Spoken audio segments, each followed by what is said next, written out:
Good morning. It is, let me see, 8:36 a.m. Wednesday, September the 4th. I'm about to set out on the second leg of the journey all the way to Ohiopyle. I have to cover 40 miles today. Hopefully I can budget my batteries in the trike well enough that it can get me there in one piece. I'd like to give a big shout out to my friends Aaron and Olivia, along with little Arthur. I think he's the boss actually, for hosting me here at the Bright Morning Bread and Breakfast in West Newton. If you ever come through this way, make sure you stop and say hi, maybe stay the night and tell them the Tactical Panda sent you. Now we'll take off.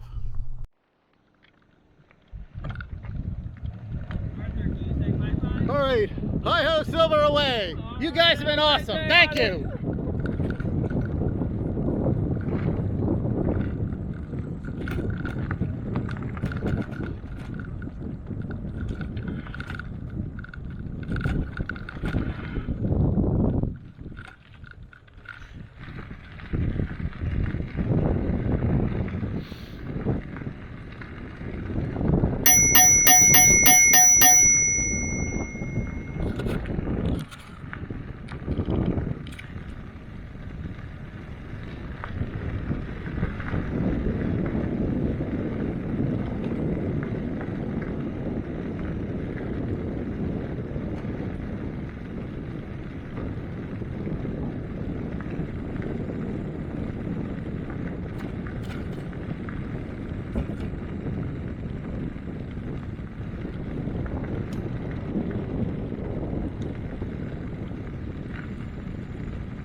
Morning all.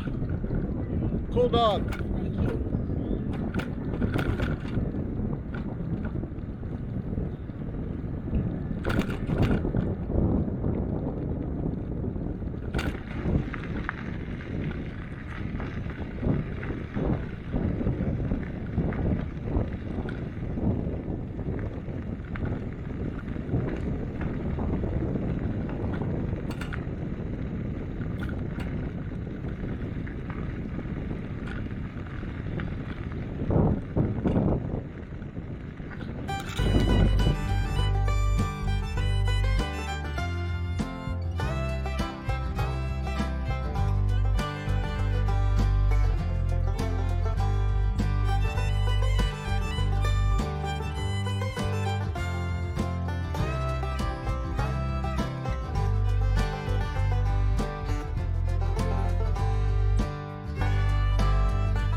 Okay, here we have a memorial to the Port Royal Mine No. 2 disaster that happened on June 10th, 1901. Near here were shafts for one of two Port Royal mines connected by three tunnels under the Allegheny River. Oh boy. Port Royal No. 2 was sealed from all... let's try this again. Port Royal No. 2 was sealed off from the Fitzhenry counterpart on October 1, 1901, entombing one John Peebles, killed along with Anton Sickle, Frank Davenport, and Jerry Daly, led by an explosion of damp gas at 6:15 p.m. on June 10, 1901. A second explosion at 10:15 killed rescuers William Altson, Bernard Bowl, John Compto, James David, Taylor Gonzalez. It's spelled G-U-N-S-A-L-L-S, perhaps an Americanized spelling of the Spanish name Gonzalez, I don't know. Taylor Gonzalez Sr., Taylor Gonzalez Jr. and Taylor Gonzalez Sr., presumably father and son. Samuel Hadley, John Keck, Fritz or Fred Kreutner, Peter Marchando, William McCune, Fred Mironette, Michael Roy, and Dennis Wardley. H.E. Beverling and Thomas Smith were fatally injured in the second blast, dying in McKeesport Hospital. Rostraver historian Lloyd Thompson research indicates 10 others may have died in addition to the 20 named above, a grim reminder of the many dangers miners face in Pennsylvania coalfields. Placed here by the Rostraver Township Historical Society, May of 2007. Well, rest in peace to the men who died here.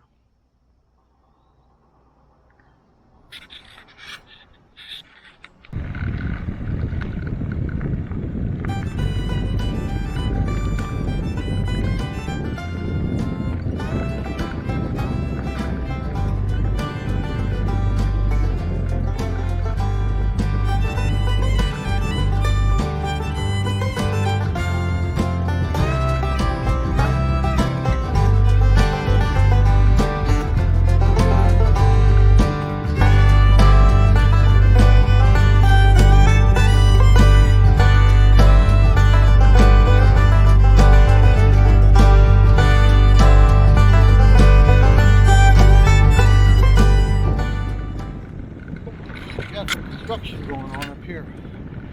We'll see what happens when we get closer.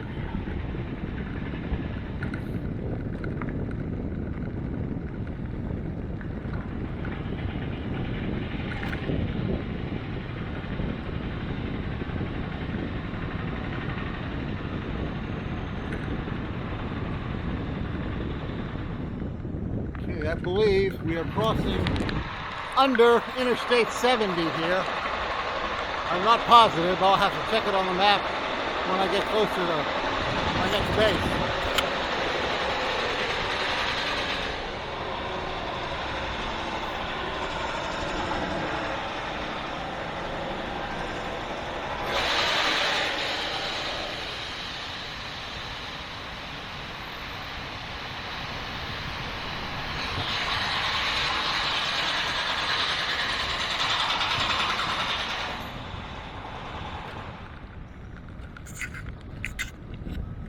Alright, looks like the construction is all going on up above us on the bridge.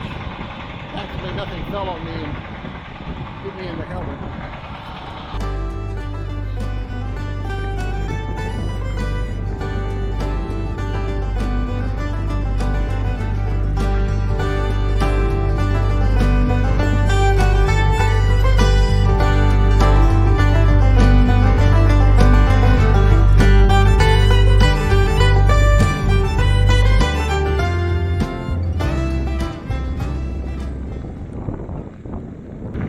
Okay, here on the left, we are passing a memorial to the Dar mine disaster. 1907, there was a coal mine around here called the Dar Mine, and there was an explosion that killed 239 people.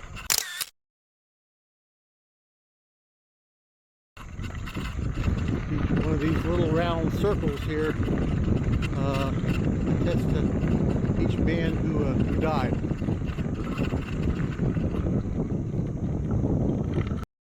This is the Banning Railroad Bridge. It belongs to the Wheeling and Lake Erie Railway. It was built in 1930 and is still in use, is mostly used to transport coal.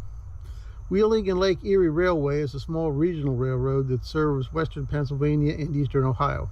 The bridge is 1,582 feet long. I don't know how high it is.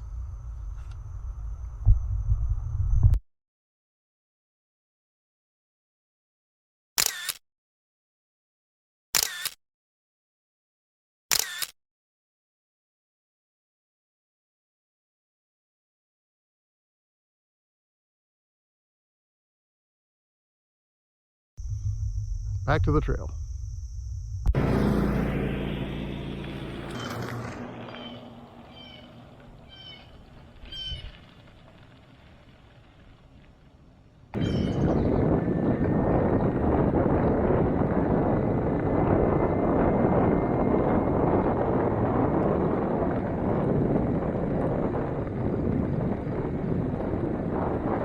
Nice little stretch here that's not a tunnel of trees like a lot of the trail.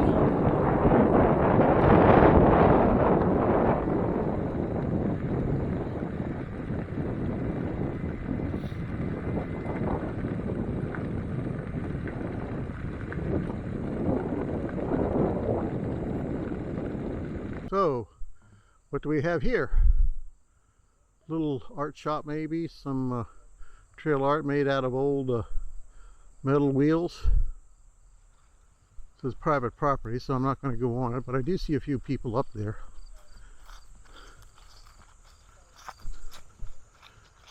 It says the Ruins Project. Do not enter without permission, which I won't.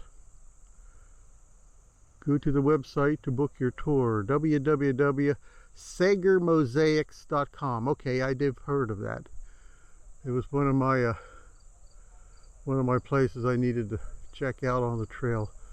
As I recall, I'm getting close to something, but I don't remember what yet. All right, well, we're done here anyhow. Onward.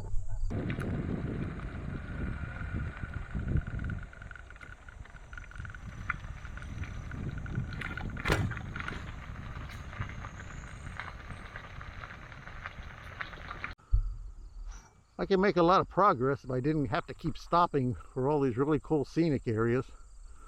This is one section of the trail where you're very close to the river and can actually see it.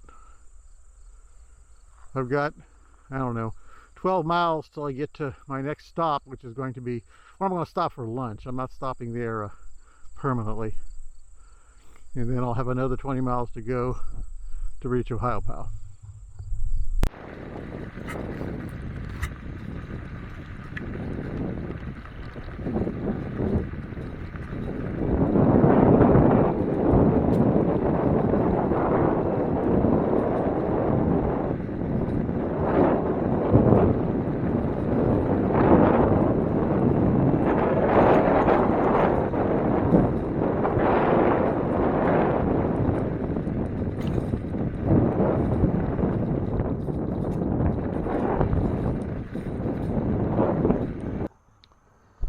Here we are passing a campground and a place called the Blue Canoe that rents out canoes, kayaks, and such. For most of the summer, the upcoming section of the trail was closed for about 2 miles, so a petroleum company could come in and bury a huge 36-inch pipe underneath the trail.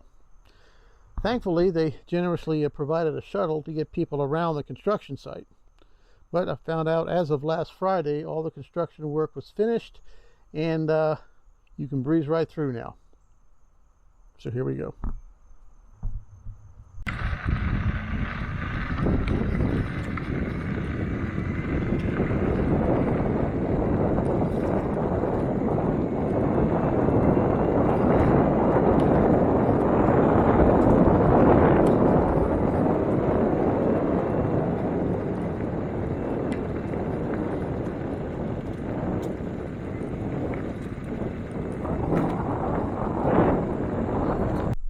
Here's another landmark. It's a half of a railroad bridge. Goes out here over the Allegheny for a little scenic overlook thing. They didn't refurbish the bridge all the way to the other end. Why, I don't know. But you take what you get. I was going to drive my trike out here, but I don't see how I'd ever get it turned around. So we'll just walk out here and have a look.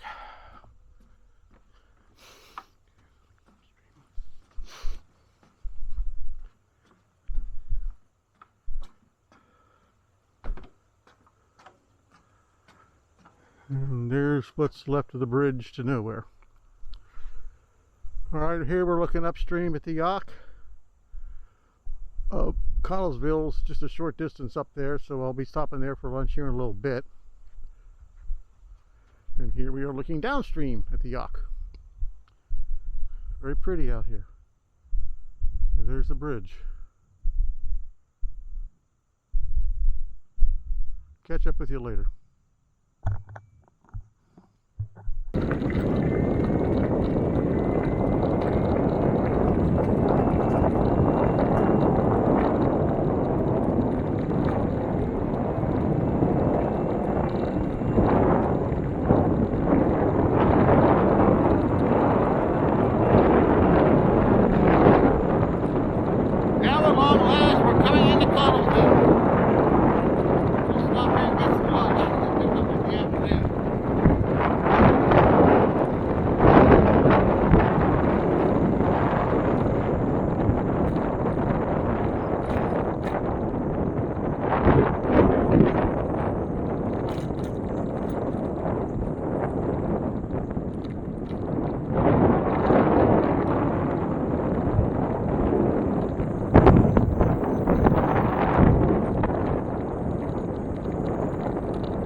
Now, what the duck do we have here?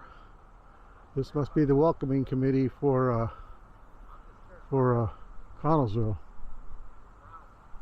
Whatever.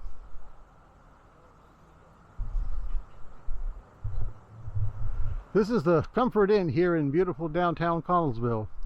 I'm not going to be taking advantage of their services, but from what I'm told, they're very biker friendly, and they will even, for a small fee, let you take a shower there. Give you towels and shampoo and soap and all that good stuff just to clean yourself up a little bit and get back on the trail. You don't even have to rent a room for the night. It's very nice of them. Pretty sweet.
So I'm here in Connellsville now, chilling out at a little place called the Kickstand Kitchen, which is supposed to be a hopping place for the bicycle crowd.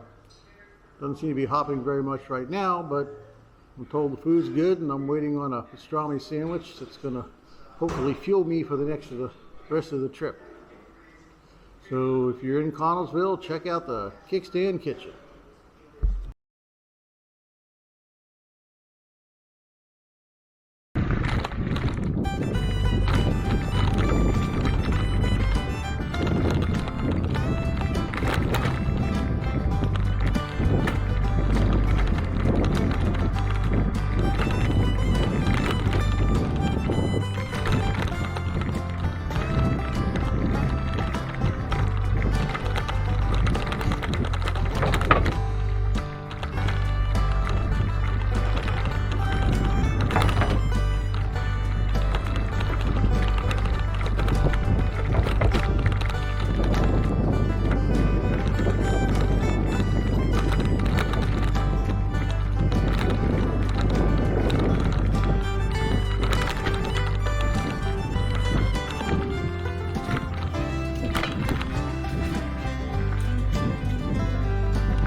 Previously we had talked about coal mining in the region, and a lot of coal was mined here in the Allegheny River Valley. And if you look way up there, you can see one layer of strata that is basically black in color. That's coal. Fortunately, that seam looks like it's only about 2 feet high, and a seam that's thin really isn't worth trying to mine. It's not the cost, the investment to try to get that little bit of coal out doesn't make it worth it. That's not to say that it's not there. You know, I have heard tell of poor folks who have a seam like this in their backyard. They go out and just hand dig a little bit of coal to help keep them warm for the winter. But on a commercial basis, this coal is really not mineable.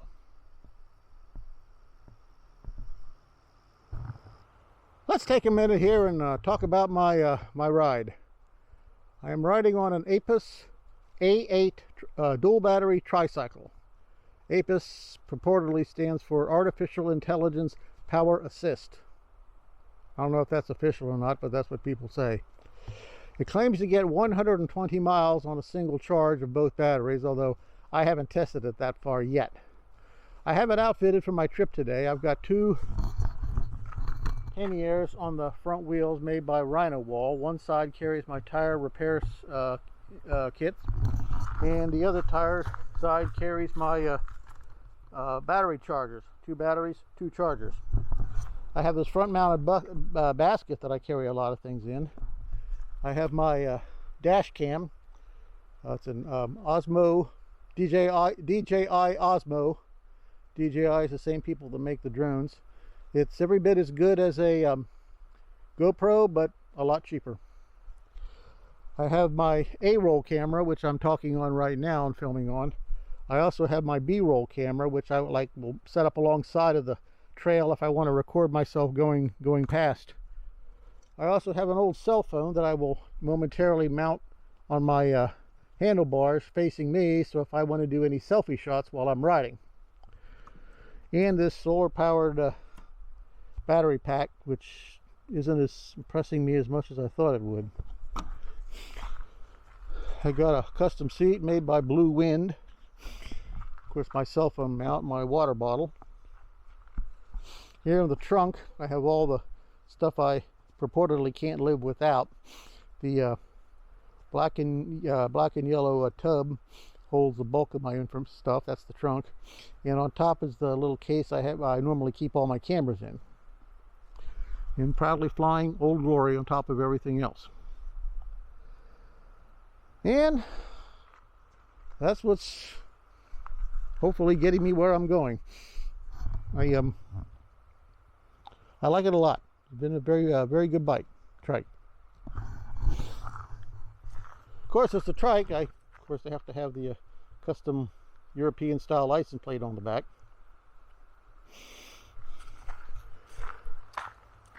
The bike, as I said, is a dual battery. It has 5 power assist levels along with a 7-speed Shimano gear set. Most of the time I ride in power assist level 1, which the motor helps out just a little bit, and then I use it mostly in 7th gear. In order to get going from a start, I will just bump the little throttle right here just to give me a little extra torque to start pedaling, and off I go. Now, I've been climbing up quite a few hills on this trip. The average incline from here to the top of the Continental Divide is an average of 1.75% grade. That means, for you non-mathematicians, it means for every 100 feet I go forward, I go up 1 foot and 9 inches, which is moderately steep but not undoable. And trying to conserve all my battery power as much as possible. I've only used about half of or a little less than half of the primary battery, and I still have the secondary battery back here if I need to turn it on. Yesterday I did. Today so far I have not. I've got, where I'm standing right now, I've got 10 miles to go to my next stop in Ohiopyle, and then bed down for the night. Okay, we've come to the 75-mile marker on the Great Allegheny Passage. Passage is about 150 miles, so we've come halfway. We've got half the trail behind us. A few more miles we'll be at Ohiopyle, and I'll be bedding down for the night.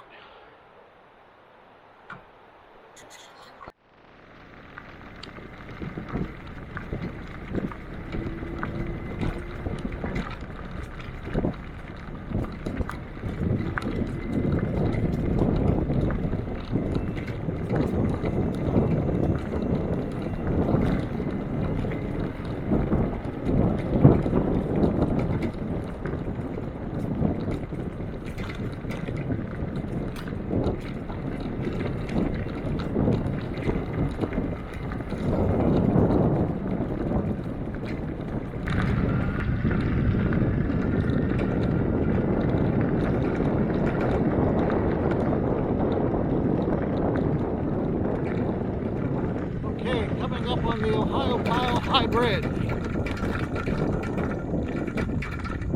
Definitely have to stop and take some pictures and video here.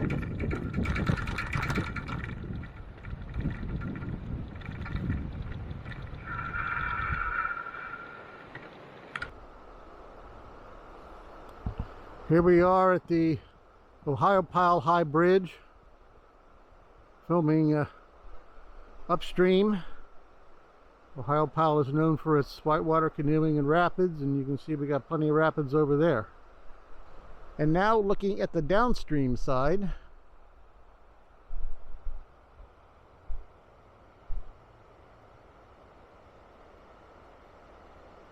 I would get out my drone, but the wind conditions are a little too high right now. Very shortly we'll be coming up on the Ohiopyle Low Bridge, and then we'll be right in town.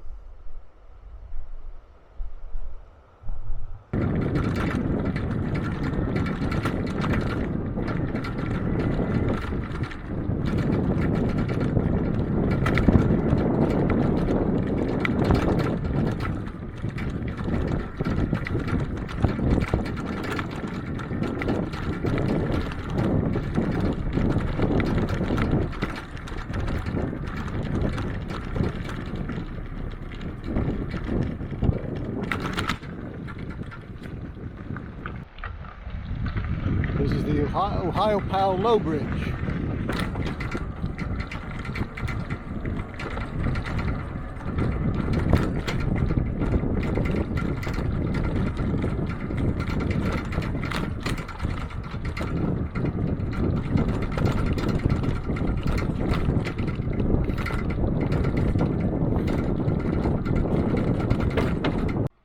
We are now entering Ohiopyle. Ohiopyle is not just a trail town, it's a tourist town and caters a great deal to the whitewater rafting and kayaking crowd. The name Ohiopyle is derived from another Lenni Lenape word, Ohiopyle, which means it turns very white, a reference to the frothy whitewater waterfalls and rapids along the river. According to the 2020 census, Ohiopyle has a population of only 38 people.